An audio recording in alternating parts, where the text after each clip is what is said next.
played, and it's being played directly into your hearts. It's being played directly in your soul.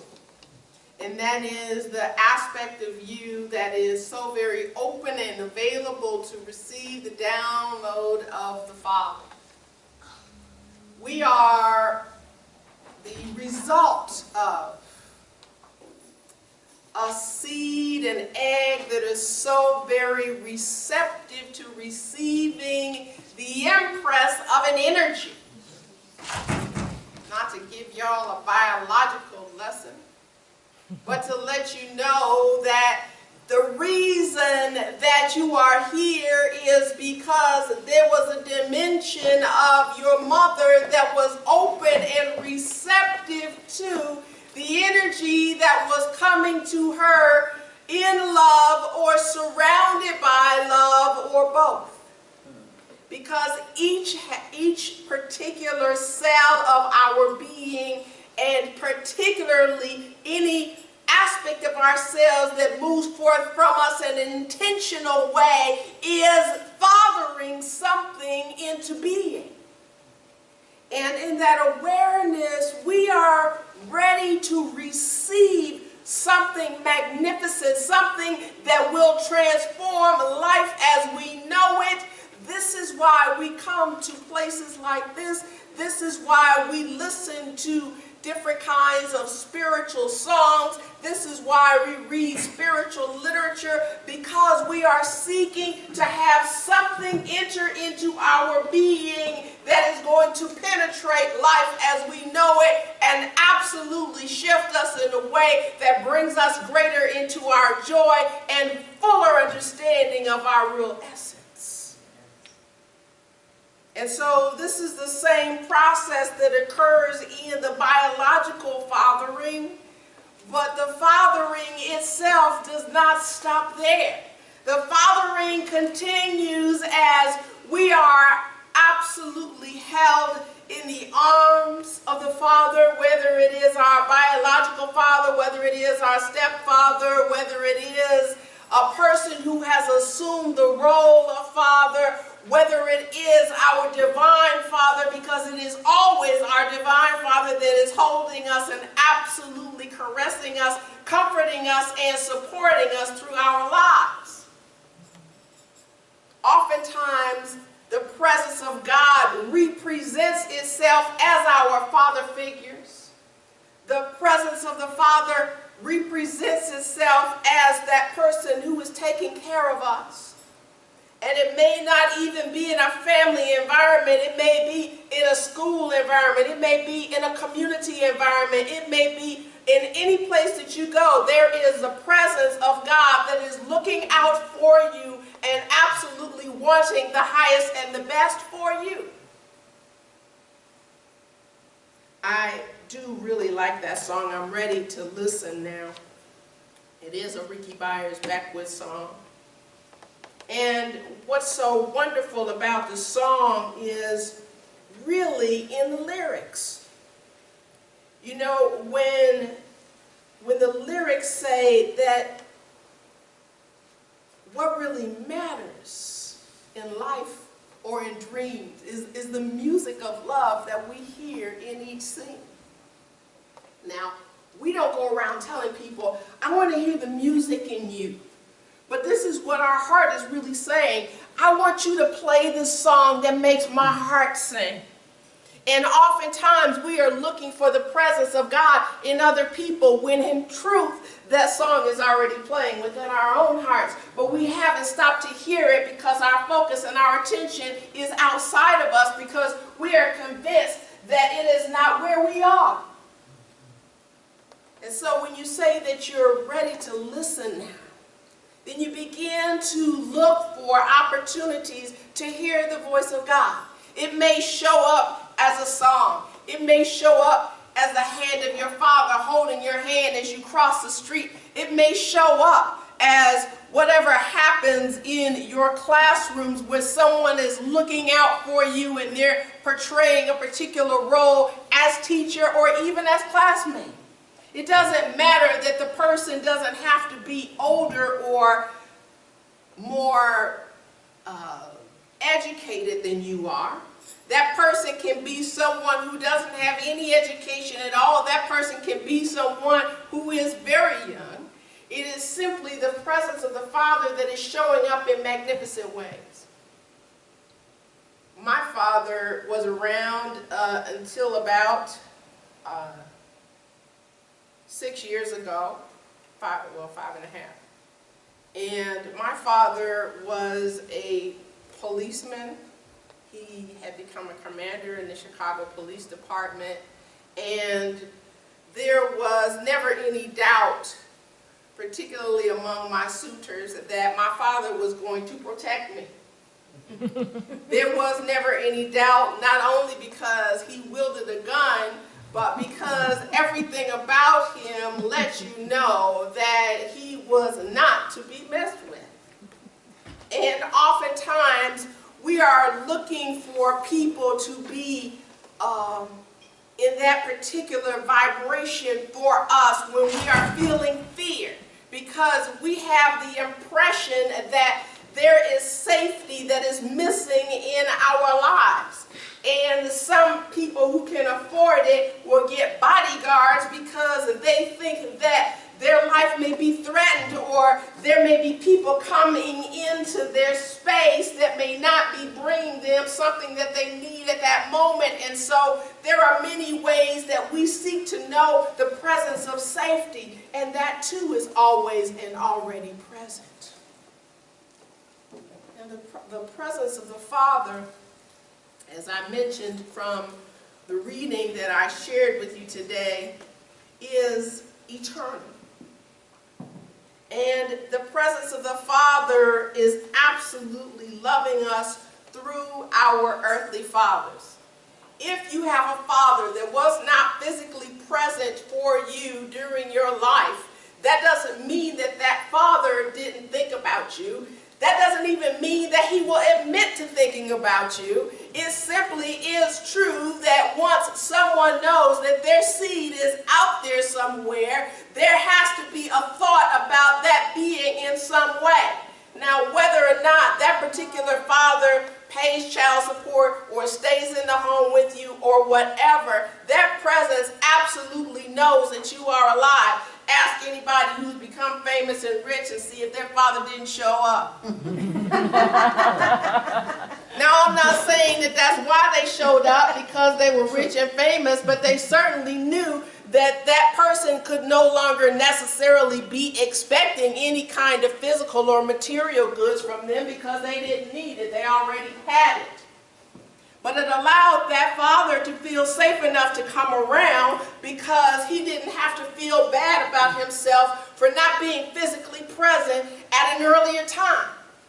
Because if he had been present in that moment and not been able to realize his potential for being able to provide, and really being convinced that he did not have anything to offer, then he would absolutely be totally reliant on your unconditional love. Many times we look to fathers for what they can give us, rather than looking to them as another opportunity to express our love. Fathers don't necessarily like being used, but they become used to it. They become used to going in the pocket and getting the wallet out, going in the checkbook and writing the check. They become used to bringing home the bacon. They become used to being a caretaker. And some fathers embrace it and some do not. Just as some mothers embrace it and some do not. But that does not minimize or denigrate the importance of that paternal energy and its value in our lives. Because, as I mentioned in the reading today, the single mother has to believe that she can raise her children well without the father figure, and the only way that she is able to truly be able to know this is because she knows the presence of God is with her. The reason that she knows that the presence of God is with her is that it wasn't simply the Father's genetics that brought that being into fruition. That manifestation came because the presence of God loved itself so much that it created you into being. And because it created you into being, it must have been absolutely prepared to take care of you, because that is the paternal energy that is constant. It is not dependent on whether a human being will fulfill its obligation. It will absolutely take care of you in all ways and in every way. So if your father was not present for you, you must know that God, together with whomever your family became at that point, bringing you into where you are today. They were part of the building blocks that created the edifice that you are today. It doesn't matter that they may have transitioned before you even got your first gray hair. It doesn't matter that they may have left the geographical location where you are in so many years that you wouldn't be able to recognize them on the street.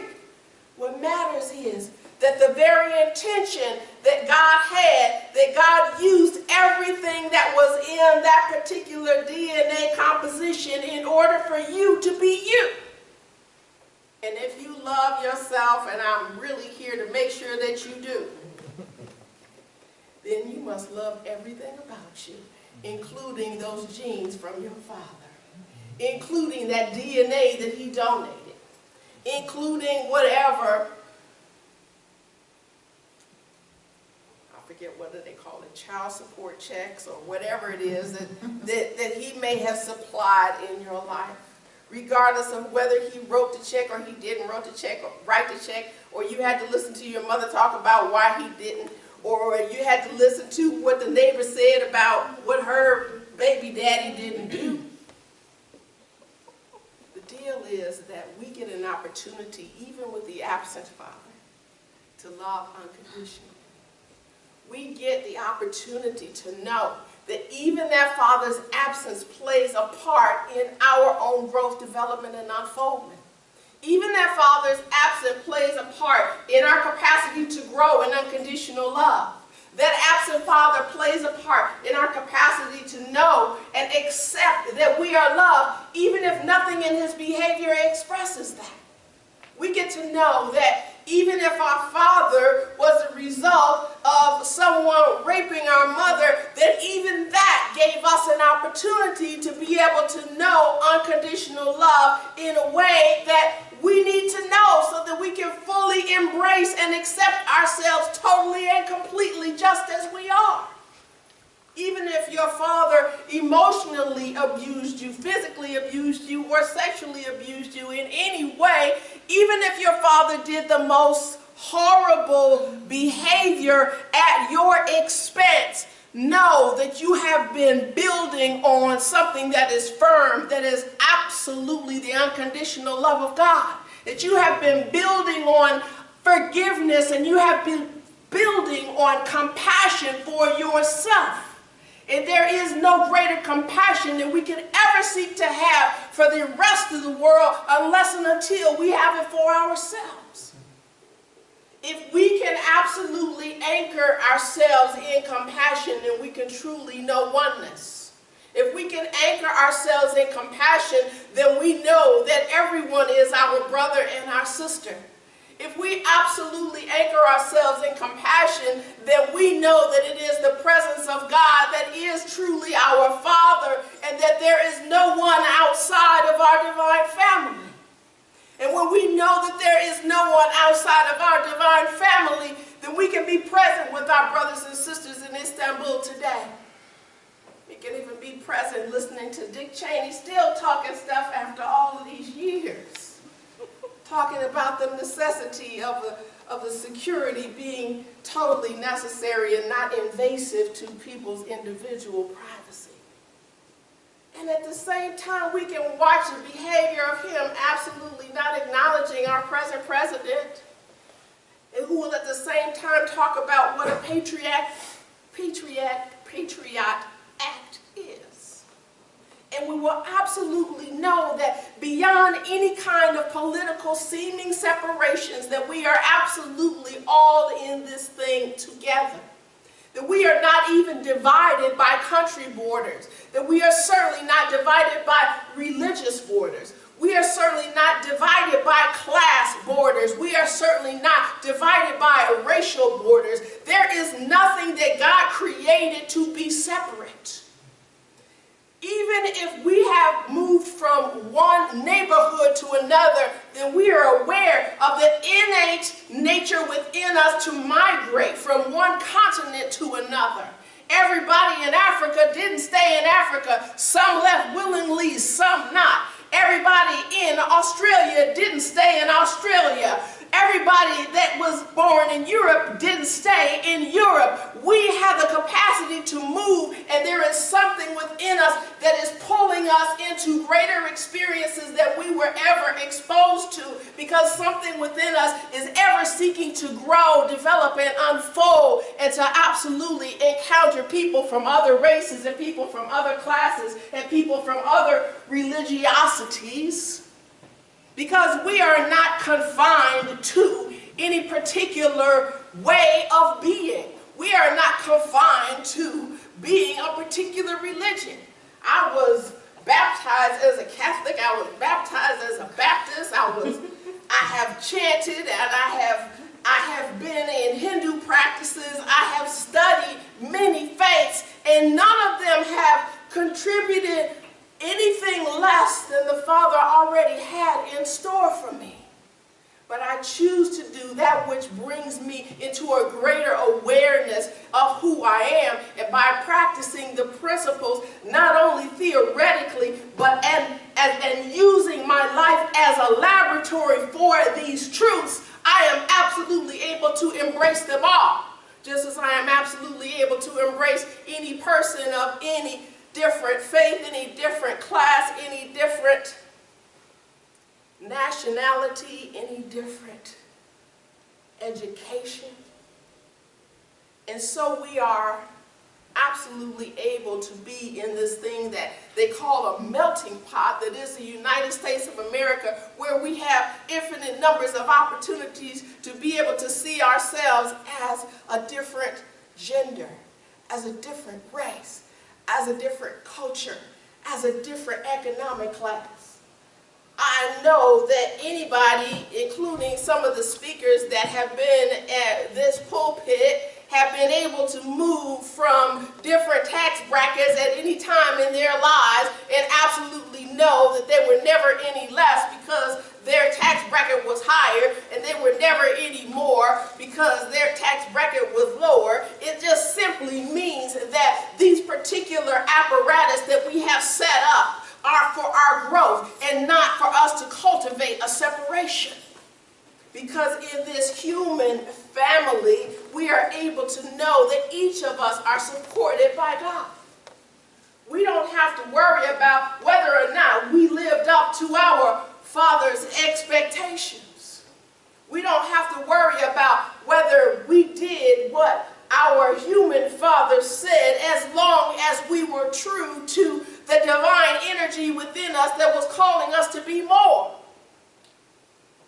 My father told me at one point, for which I was very happy, that he was no longer concerned with what I chose to do for a living, because I didn't choose anything easy, but that he was concerned with me being happy. And in that instance, I knew that it wasn't about a personality, it wasn't about a willfulness, it was about the divine power expressing itself as unconditional love.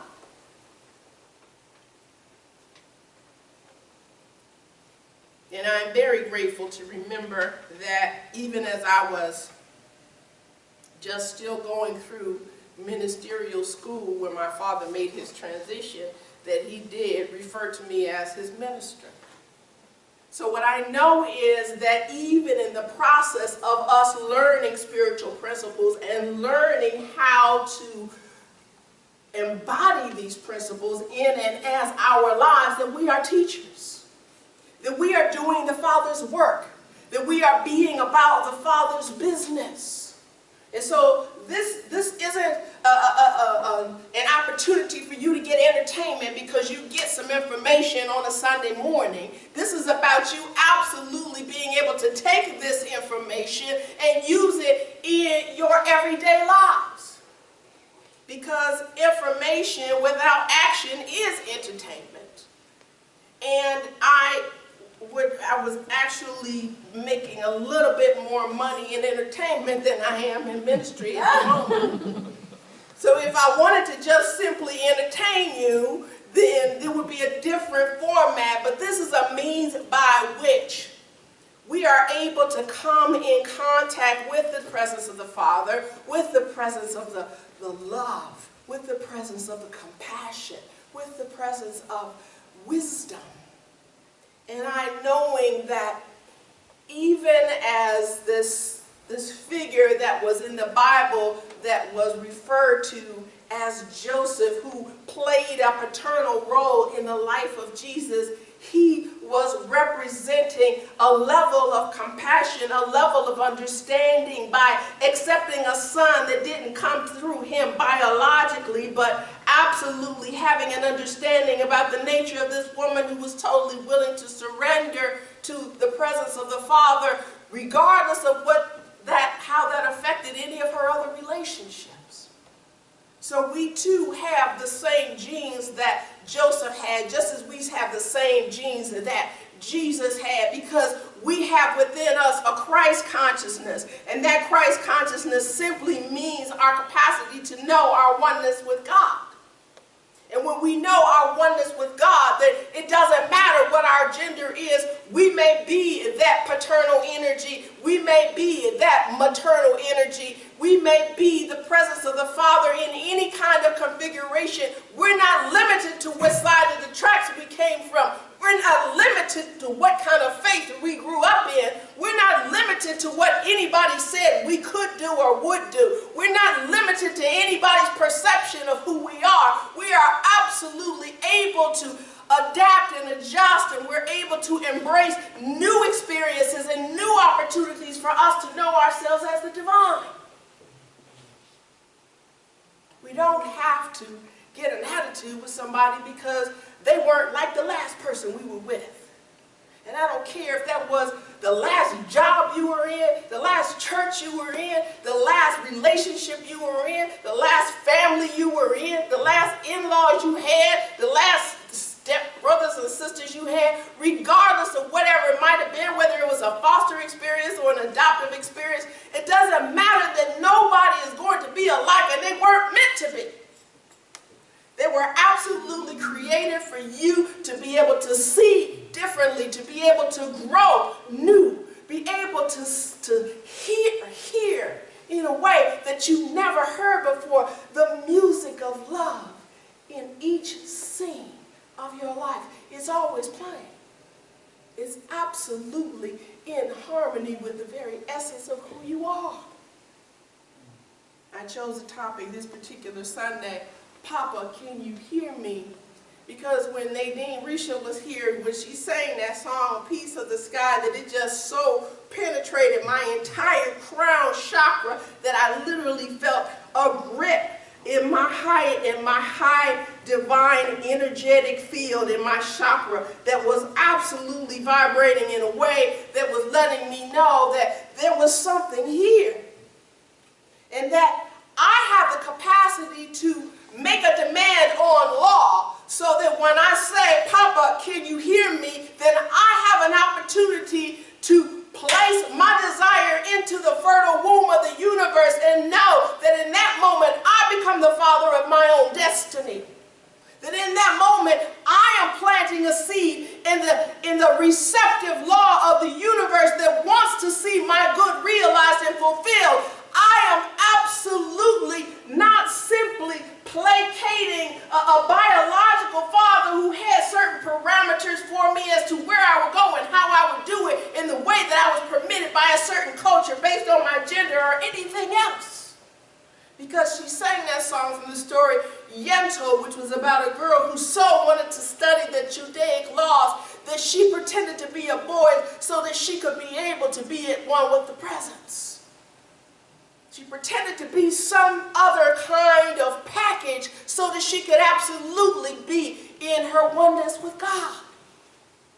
And so I am knowing that it is not about anybody's outward approval, but it is about the inward journey and the inner commitment to do whatever is necessary to know who we are, to find a way, to make a way out of no way, to be one with the one.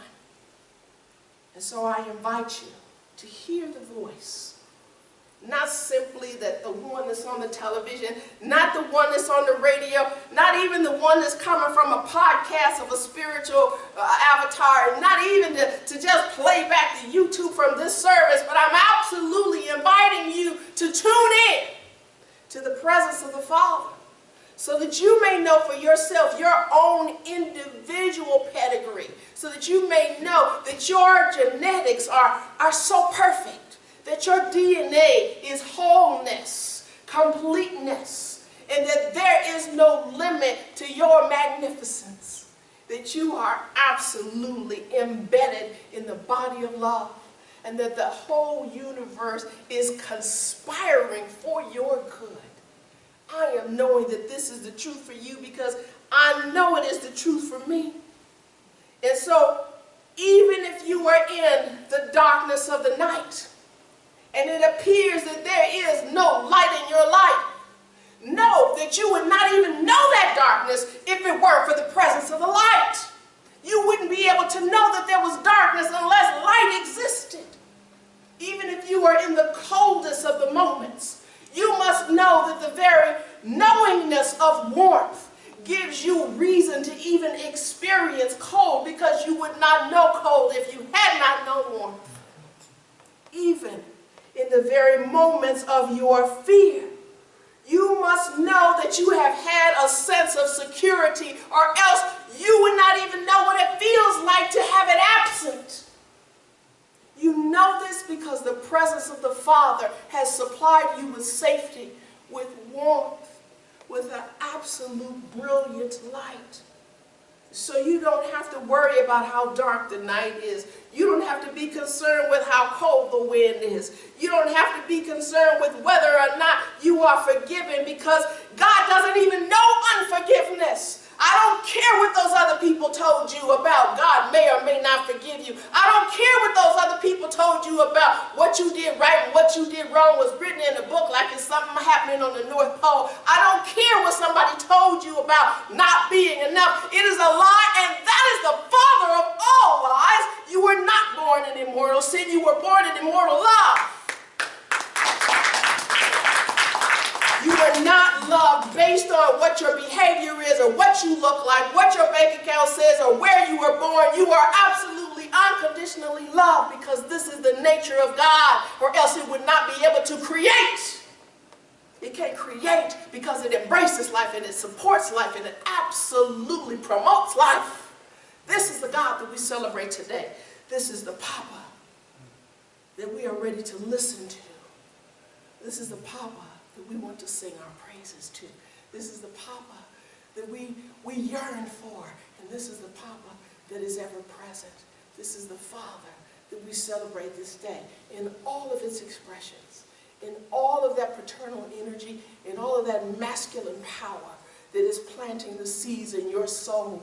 Say yes to that which is for your highest good, because it is your Father that is speaking to you. And I know that now you are ready to listen. Namaste. Yes. Namaste.